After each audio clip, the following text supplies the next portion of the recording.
목사인 제가 부끄러운 고백을 하나 하겠습니다. 몇 년 전 교회 사역 중에 갑자기 건강에 이상이 왔습니다. 설교 준비를 하다가 쓰러져서 병원에 실려간 적이 있습니다. 응급실 침대에 누워서 천장을 바라보며 이런 생각이 들었습니다. 하나님, 제가 잘못한 게 뭡니까? 왜 이런 고난을 주십니까? 목사가 하나님을 원망했습니다. 부끄럽지만 진실입니다. 여러분도 그런 질문을 해보신 적 있으시죠? 고난 앞에서 우리는 모두 같은 질문을 합니다. 그런데 6개월 후 한 자매님이 제게 전화를 하셨습니다. 목사님, 제가 목사님 덕분에 살았습니다. 목사님이 아프셨던 그때 하신 설교가 저를 자살에서 건져냈습니다. 그 순간 알았습니다. 제 고난이 다른 누군가의 생명을 살리는 통로가 되었다는 것을. 세상은 고난을 불운이라고 말하지만 하나님은 정반대로 말씀하십니다. 이것이 바로 내가 가장 아름다워지는 순간이다. 오늘 저는 여러분과 함께 고난에 대한 7가지 놀라운 진리를 나누고자 합니다. 이 7가지를 알고 나면 고난을 바라보는 당신의 눈이 완전히 달라질 것입니다. 지금부터 함께 시작하겠습니다. 첫 번째로 말씀드리고 싶은 것은 고난은 우연이 아니라 하나님의 허락이라는 것입니다. 우리는 고난이 닥치면 운이 나빴다고, 타이밍이 안 좋았다고 생각합니다. 하지만 가장 힘든 것은 하나님이 나를 잊으셨다는 두려움입니다. 그러나 성경은 이렇게 말씀하십니다. 너희가 당한 시험이 사람이 감당할 것밖에는 없나니 오직 하나님은 미쁘사 너희가 감당하지 못할 시험당함을 허락하지 아니하시고 시험당할 즈음에 또한 피할 길을 내사 너희로 능히 감당하게 하시느니라. 이것은 고린도전서 10장 13절입니다. 이 말씀에서 가장 중요한 단어는 허락하지 아니하시고입니다. 고난이 우리에게 오려면 반드시 하나님의 허락이 필요하다는 것입니다. 하나님이 허락하지 않으시면 단 하나의 고난도 우리에게 올 수 없습니다. 그렇다면 우리는 어떻게 해야 할까요? 첫째, 고난 앞에서 왜? 라고 묻기 전에 무엇을? 이라고 물어야 합니다. 둘째, 고난이 왔을 때 하나님이 더 가까이 계심을 믿어야 합니다. 셋째, 지금 당하는 고난이 내가 감당할 수 있는 범위 안에 있음을 신뢰해야 합니다. 부산에 사시는 박정혜 권사님, 62세는 30년을 함께한 남편을 갑작스럽게 잃으셨습니다. 장례가 끝나고 혼자 남은 집에서 무릎을 꿇고 울부짖었습니다. 하나님, 왜입니까? 그런데 그날 새벽 꿈에서 남편이 말했습니다. 하나님이 나를 왜 먼저 데려가셨는지 이제 알았소. 당신에게 더 큰 사명이 있기 때문이라오. 그 후 권사님은 홀로 되신 어르신들을 위한 돌봄 사역을 시작하셨습니다. 지금 매주 15명의 홀몸 어르신들을 방문하십니다. 권사님이 말씀하셨습니다. 이제 알겠습니다. 남편의 죽음이 우연이 아니었다는 것을. 고난은 우연이 아닙니다. 하나님의 섬세한 허락입니다. 사랑하는 여러분, 지금 저와 함께 기도해 보시겠습니까? 하나님 아버지, 제게 오는 모든 고난이 우연이 아니라 아버지의 허락하심임을 믿습니다. 제가 감당할 수 없는 무게는 절대로 허락하지 않으시는 신실하신 하나님을 신뢰합니다. 이 고난을 통해 아버지가 제게 보여주시려는 것이 무엇인지 깨닫게 하소서. 예수님의 이름으로 기도합니다. 아멘.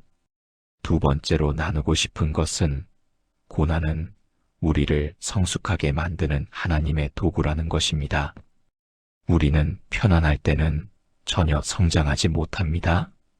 모든 것이 순조로울 때 우리는 기도도 깊어지지 않고 말씀도 절실하지 않으며 믿음도 자라지 않습니다. 하지만 고난이 오면 달라집니다. 절박해지고 간절해지고 하나님을 찾게 됩니다. 야고보서는 이렇게 선포합니다. 내 형제들아, 너희가 여러 가지 시험을 당하거든 온전히 기쁨으로 여기라.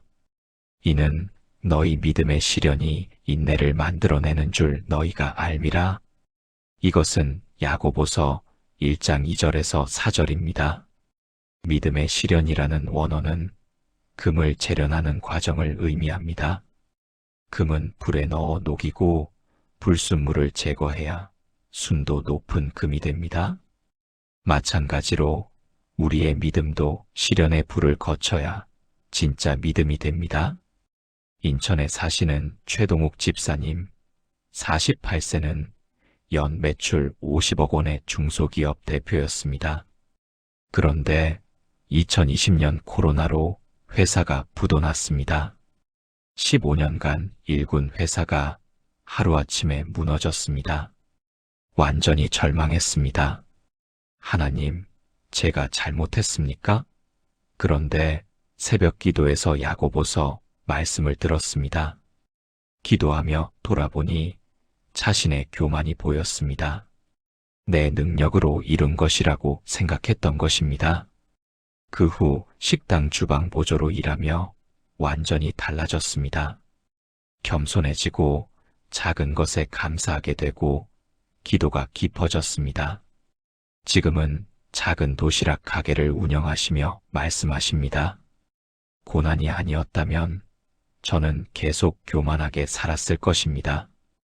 고난은 우리를 성숙하게 만드는 하나님의 도구입니다. 함께 기도하시겠습니까? 하나님 아버지, 제 믿음의 시련이 인내를 만들어내고 그 인내가 저를 온전하고 성숙하게 만드는 줄 믿습니다. 고난의 불을 통해 순금 같은 믿음으로 만들어 주소서. 예수님의 이름으로 기도합니다. 아멘. 세 번째로 말씀드리고 싶은 것은 고난은 다른 사람을 위로하는 자격을 만들어준다는 것입니다. 고난을 겪어보지 않은 사람은 고난당하는 사람의 마음을 진정으로 이해하기 어렵습니다. 좋은 말, 위로의 말을 해도 공허하게 들립니다. 하지만 바울은 이렇게 말씀합니다. 찬송하리로다. 그는 우리 주 예수 그리스도의 하나님이시요 자비의 아버지시요 모든 위로의 하나님이시며 우리의 모든 환난 중에서 우리를 위로하사 우리로 하여금 하나님께 받는 위로로서 모든 환난 중에 있는 자들을 능히 위로하게 하시는 이시로다. 이것은 고린도후서 1장 3절에서 4절입니다. 하나님이 우리를 위로하시는 목적은 우리가 다시 다른 사람을 위로하도록 하기 위함입니다. 내가 받은 위로가 다른 사람에게 흘러가는 통로가 되는 것입니다. 서울 노원구에 사시는 이순자 권사님, 67세는 남편이 치매 진단을 받고 자신도 유방암 진단을 받았습니다. 완전히 절망했습니다. 그런데 항암실에서 같은 상황의 자매님을 만났습니다. 두 사람은 서로 부둥켜 안고 울었습니다. 말이 필요 없었습니다. 눈빛만 봐도 서로를 이해했습니다. 함께 치료받으며 서로를 격려했고 권사님은 치료를 무사히 마쳤습니다. 지금은 교회에 암 환자 및 가족 돌봄 모임을 만드셨습니다. 권사님이 말씀하셨습니다. 제 고통이 다른 사람의 위로가 되는 것을 보면서 깨달았습니다. 하나님이 저를 위로하신 것은 다른 사람을 위로하라는 것이었구나. 고난은 나만을 위한 것이 아닙니다. 함께 기도해 보시겠습니까? 자비의 아버지, 모든 위로의 하나님, 제가 받은 이 위로가 저만을 위한 것이 아니라 다른 사람을 위로하기 위한 것임을 깨닫게 하소서. 제 고난이 헛되지 않게 하시고 같은 고통을 겪는 사람들에게 흘러가는 위로의 통로가 되게 하소서. 예수님의 이름으로 기도합니다. 아멘. 네 번째로 나누고 싶은 것은 고난은 우리를 그리스도와 연합하게 한다는 것입니다. 성경은 예수님을 믿으면 예수님의 고난에도 동참하게 된다고 말합니다. 바울은 이렇게 고백합니다. 내가 그리스도와 함께 십자가에 못 박혔나니 그런즉 이제는 내가 사는 것이 아니요 오직 내 안에 그리스도께서 사시는 것이라. 이것은 갈라디아서 2장 20절입니다. 그리스도와 연합한다는 것은 그분의 영광만이 아니라 고난에도 동참하는 것입니다. 우리의 고난은 단순한 고통이 아닙니다. 그것은 그리스도와 함께하는 고난입니다. 평양 출신 김영철 장로님 73세는 북한 지하교회 신자로 6개월간 고문을 받으셨습니다. 고문을 당하며 이렇게 기도했습니다. 주님, 주님도 이렇게 아프셨죠? 제가 지금 주님의 고난에 참여하고 있는 것이죠. 신기하게도 고통이 견딜만해졌습니다. 기적적으로 풀려나 한국에 오신 후 15년간 탈북민 정착 돕기 사역을 하고 계십니다. 장로님이 말씀하셨습니다. 제 인생에서 가장 귀한 시간이 감옥에서 고문당하던 그 시간입니다. 그때 저는 정말로 그리스도와 하나가 되었습니다. 고난은 우리를 그리스도와 연합하게 합니다. 함께 기도하시겠습니까? 사랑하는 주 예수님, 저도 주님과 함께 십자가에 못 박혔음을 고백합니다. 주님의 고난에 참여하는 것이 저의 특권이요, 영광임을 믿습니다. 제 고난을 통해 주님과 더 깊이 연합되기를 원합니다. 예수님의 이름으로 기도합니다. 아멘. 다섯 번째로 말씀드리고 싶은 것은 고난은 영적 전쟁에서 승리하는 무기라는 것입니다. 사탄은 고난을 통해 우리의 믿음을 빼앗으려 합니다. 하나님이 정말 너를 사랑한다면 왜 이런 일을 허락하셨겠느냐? 하지만 베드로는 이렇게 말씀합니다. 오히려 너희가 그리스도의 고난에 참여하는 것으로 즐거워하라. 이것은 베드로전서 4장 13절입니다.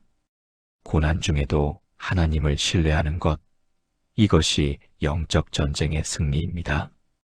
제주도의 강민수 집사님 52세는 대기업 부장이었지만 회사 부정을 내부 고발한 후 백수가 되었습니다. 하나님, 제가 옳은 일을 했는데 왜 이렇게 됩니까? 그런데 욥기를 읽다가 하나님의 음성을 들었습니다.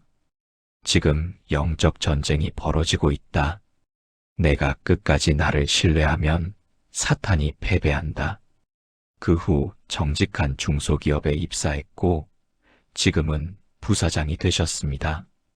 집사님이 말씀하십니다. 정직은 손해가 아닙니다. 의를 행하면 하나님이 책임지십니다. 고난은 영적 전쟁에서 승리하는 무기입니다. 함께 기도하시겠습니까? 전능하신 하나님, 사탄이 고난을 통해 저를 넘어뜨리려 하지만 저는 끝까지 주님을 신뢰하겠습니다. 고난 중에도 주님을 찬양하고 믿음을 지키며 주님께 영광 돌리겠습니다. 예수님의 이름으로 기도합니다.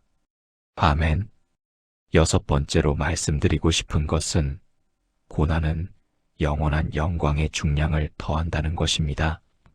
우리는 현재의 고통에 너무 집중한 나머지 영혼을 잊어버립니다.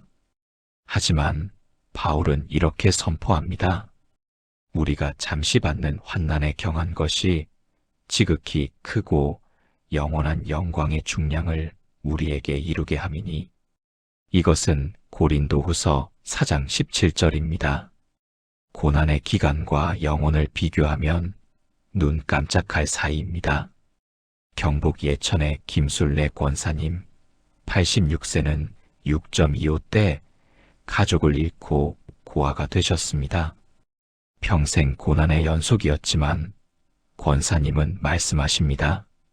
제가 천국 가면 하나님이 잘했다, 착하고 충성된 종아 하실 거예요. 그날을 생각하면 지금 이 고생이 아무것도 아니에요. 권사님은 지금도 매일 새벽 기도에 나가십니다. 이미 천국을 사는 것 같습니다. 고난은 영원한 영광의 중량을 더합니다. 함께 기도하시겠습니까? 영원하신 하나님, 제가 지금 받는 환난에 경한 것이 지극히 크고 영원한 영광의 중량을 이루게 함을 믿습니다. 보이는 것이 아니라 보이지 않는 것을 주목하게 하소서. 예수님의 이름으로 기도합니다. 아멘. 곧 번째로 마지막으로 말씀드리고 싶은 것은 고난을 통해 우리는 하나님의 사랑을 깊이 체험한다는 것입니다. 많은 사람들이 오해합니다. 하나님이 사랑하시면 고난을 주지 않으실 것이라고. 하지만 히브리서는 이렇게 말씀합니다. 주께서 그 사랑하시는 자를 징계하시고 그가 받아들이시는 아들마다 채찍질하심이라. 그것은 히브리서 12장 6절입니다. 하나님도 우리를 사랑하시기에 고난을 통해 훈련시키십니다. 저 자신의 이야기입니다. 신학교를 졸업하고 강원도 산골 교회에 갔을 때 교인이 15명이었고 사례비는 월 80만 원이었습니다. 아내가 임신 중이었는데 임신 중독증으로 응급수술을 해야 했습니다. 병원비가 걱정되었는데 성도들이 500만 원을 모아주셨습니다. 그날 밤 저는 통곡했습니다. 하나님, 주님은 저를 한순간도 버리지 않으셨습니다. 이 고난 가운데서도 주님의 사랑을 보게 하셨습니다. 그 후 제 설교가 달라졌습니다. 하나님이 정말로 여러분을 사랑하십니다. 이 말에 힘이 생겼습니다. 왜냐하면 제가 직접 체험했기 때문입니다. 고난은 하나님의 사랑을 깊이 체험하는 통로입니다. 함께 기도하시겠습니까? 사랑의 하나님 아버지, 주님이 저를 징계하시는 것은 저를 사랑하시기 때문임을 믿습니다. 머리로만 알던 주님의 사랑을 이제 가슴으로, 영혼으로 체험하게 하소서. 예수님의 이름으로 기도합니다. 아멘. 지금까지 나눈 7가지 말씀을 하나의 기도로 드리겠습니다. 함께 기도하시겠습니까?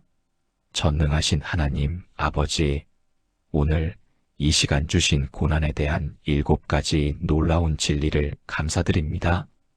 고난이 우연이 아니라 주님의 허락임을 가르쳐 주시고 고난을 통해 우리를 성숙하게 만드시며 고난이 다른 사람을 위로하는 자격이 됨을 보여주시고 고난을 통해 그리스도와 연합하게 하시며 고난이 영적 전쟁에서 승리하는 무기가 되고 고난이 영원한 영광의 중량을 더하며 고난을 통해 주님의 사랑을 깊이 체험하게 하심을 찬양합니다. 제게 오는 모든 고난은 주님의 측량하심과 허락하심 안에 있습니다. 제 믿음의 시련이 인내를 만들어내고 그 인내가 저를 온전하고 성숙하게 만드는 줄 믿습니다. 제가 받은 위로가 다른 사람을 위로하는 통로가 되게 하소서. 저는 그리스도와 함께 십자가에 못 박혔고 주님의 고난에 참여하는 것이 저의 특권이요 영광임을 믿습니다. 고난 중에도 끝까지 믿음을 지키며 사탄의 거짓말을 깨뜨리는 증인이 되겠습니다. 제가 지금 받는 환난에 경한 것이 지극히 크고 영원한 영광의 중량을 이루게 함을 믿습니다. 주님께서 저를 징계하시는 것은 저를 사랑하시기 때문이요. 이 고난을 통해 주님의 사랑을 더 깊이 체험하게 하심을 감사드립니다. 오늘부터 저와 제 가족이 고난을 원망하지 않고 오히려 고난 속에서 주님의 섭리를 발견하며 주님과 함께 승리하는 삶을 살게 하소서. 살아계신 예수 그리스도의 이름으로 기도합니다. 아멘. 사랑하는 여러분, 지금까지 우리는 고난에 대한 7가지 놀라운 진리를 함께 나누었습니다. 첫째, 고난은 우연이 아니라 하나님의 허락입니다. 둘째, 고난은 우리를 성숙하게 만드는 하나님의 도구입니다. 셋째, 고난은 다른 사람을 위로하는 자격을 만들어줍니다. 넷째, 고난은 우리를 그리스도와 연합하게 합니다. 다섯째, 고난은 영적 전쟁에서 승리하는 무기입니다. 여섯째, 고난은 영원한 영광의 중량을 더합니다. 일곱째, 고난을 통해 우리는 하나님의 사랑을 깊이 체험합니다. 여러분, 이 7가지 진리가 여러분의 삶의 실제가 되기를 기도합니다. 지금 고난 중에 계신 분이라면 이 말씀을 붙잡으십시오. 여러분의 고난은 결코 헛되지 않습니다. 하나님은 그것을 반드시 선으로 바꾸실 것입니다. 여러분도 이 말씀으로 고난을 이기시는 분이라면 아래 댓글란에 아멘이라고 남겨주세요. 이 영상이 도움이 되셨다면 좋아요를 눌러주시고 고난 중에 있는 주변 분들에게 꼭 공유해주세요. 구독과 알림 설정도 부탁드립니다. 사랑하는 여러분, 오늘도 하나님의 은혜가 여러분과 함께하기를 축복합니다. 고난 중에도 평안을 누리시고 고난을 통해 더욱 성숙해지시며 고난 후에 오는 영광을 기대하시기 바랍니다. 여러분을 사랑하시는 하나님이 여러분과 함께 계십니다. 두려워하지 마십시오. 하나님이 여러분을 지키고 계십니다. 주님의 이름으로 축복합니다. 감사합니다.